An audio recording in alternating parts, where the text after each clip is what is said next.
Sa kabila ng katahimikan at mga landas na yakap ng kagubatan sa Panaytayan, Mansalay, Oriental Mindoro, nagpapatuloy na humihinga ang isang sagradong disenyo. Hindi lamang sa sining kamay, kundi sa alaala at pagkakakilanlan.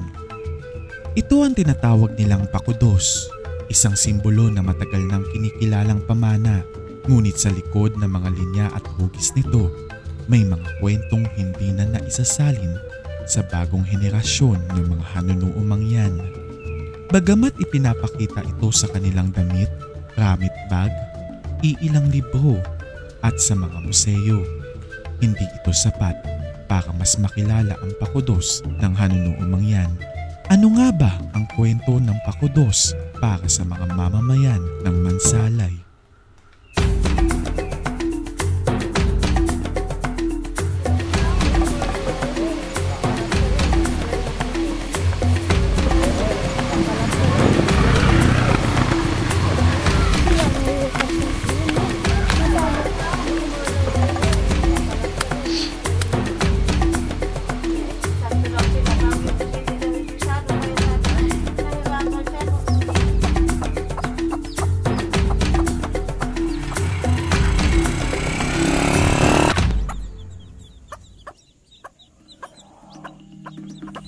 May mga nabalitaan po ba kayo? Meron na pong nag-aral ng thesis po tungkol sa pakudos?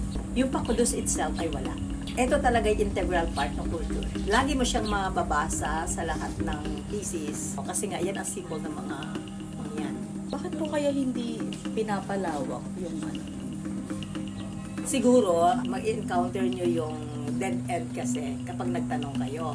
Dahil yung, siyempre ito yung matagal na, tapos hindi siya kahit na sa oral tradition, hindi siya naisalin.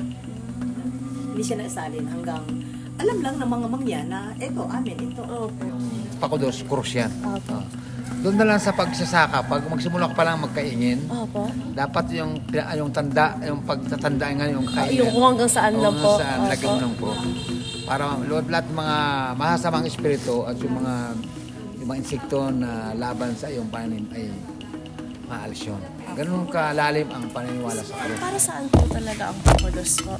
Ang pakudos talaga ito ay dating kinagwalian ng mga mangyan. Kasi ang mga mangyan noong unang panahon, may kaugnayan sa paniniwala. Pag mamasamang espiritu, sa masamang espiritu ngayon, pagka ikaw ay ka-encounter ka ng mga kakaiba yung iyong nararamdaman.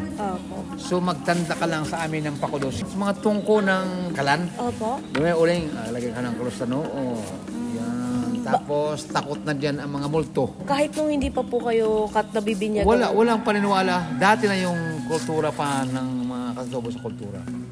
Ang pakudos po ay nagsisimbolo na kung saan, di ba po, ay mayroon po sa bracelet, tapos doon po sa likod na tinatawag po na linggon. Kontra po baga sa tinatawag na labang o sa mga espiritu. Ang tingin daw po ng labang sa tao ay parang baboy.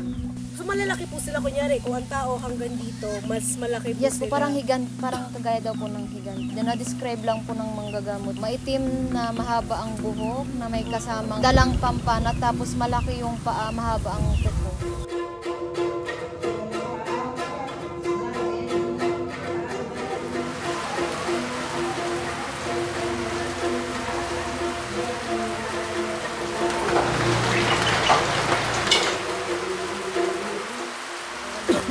Nawawala na po sa panahon ngayon.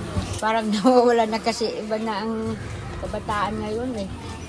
Hilig na sila sa mga cellphone. Nakwento rin namin sa mga bata pero parang wala sila. Ano pong nararamdaman niyo kapag wala po silang interest?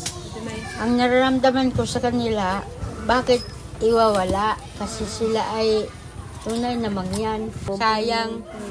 Kahit sila papunta sa ibang lugar, mangyan pa rin. Pero nawawala na yung kultura. Sa ngayon kasi parang kinakalimutan po ng ibang mga kabataan yung ano yung simbolo ng pakudos nila. Pero yung mga kabataang mangyan ngayon, mas magaling pa sa amin gumamit ng cellphone. Kasi talaga sila patok yan. Pero sa inyo po, ano po kayang ibig sabihin po ng pakudos? North, East, West, at saka South, puro Cristo. Kasi sign of cross siya. Kumbaga, kung saan man parte ng, ng lugar, nakikita mo yung Cristo, yung Diyos. Kumbaga, yung sign niya ng cross, diba? Dahil sa modernong pag-unlad, nababawasan ang interes ng kabataang hanunuo na makinig tungkol sa mga kwentong konektado sa Pakudos. Kaya gumawa ng zine ang Lakbay Mansalay upang makolekta at maisagawang dokumentasyon para hindi makalimutan o mawala ang mga kwentong Pakudos ng mga hanunuo, mangyan.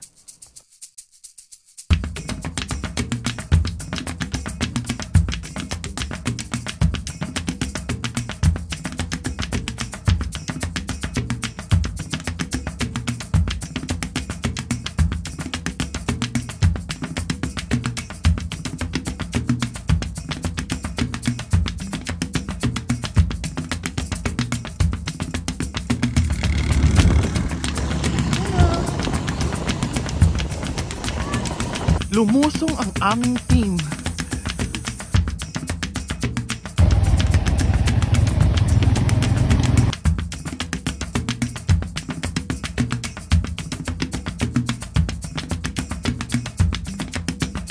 Sa Lakbay Mansalay, maraming salamat po dahil sa ginawang yung libro. Para po sa Lakbay Mansalay, maraming salamat po sa libro na ito. Ito ay magagamit po sa susunod na henerasyon, lalong-lalo na po sa mga katutubong hanunuo mangyan. Maganda kayo yung mag-ipon yan. Ito oh, yan. Ito. Yan na. Yan na si... Oo, ang akong ngaran. Masaya na ako. Ito yung aking pinsan, nagatahin ng linggon. Para sa Lakbay Mansalay, maraming salamat. Naway maging daan ito upang maging buhay na buhay ang aming kultura hanggang sa sunod pa ang henerasyon.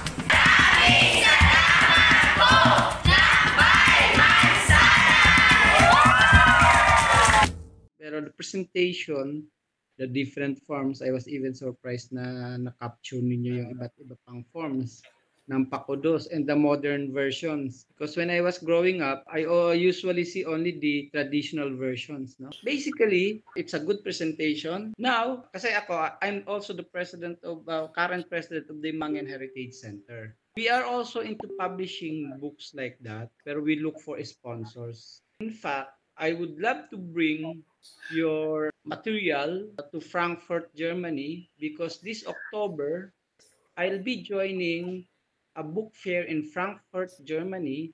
Frankfurt Book Fair is the oldest book fair, no? Visually, busog na yung mata mo, you know?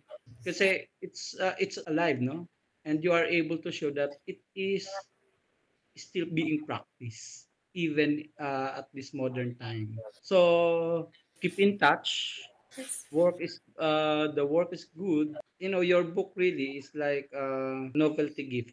Siguro other universities will be interested in getting a copy of that, like Ateneo, UST. They want to collect this kind of mga books, no? You can have it displayed with the Filipinas Heritage Library, which is being operated by Ayala Foundation. I'm satisfied with your book. Somehow, it's not opinionated. No, that's the best part of just showing pictures. You don't have to give opinions, or it's simply what is shown in the book. So it's factual. That's okay. Good luck to your thesis. Thank you so much po. Okay, sige. Maraming salamat po ulit, sir. We'll keep in touch po. Thank you so much po. Okay. Bye-bye. Thanks. Bye-bye po.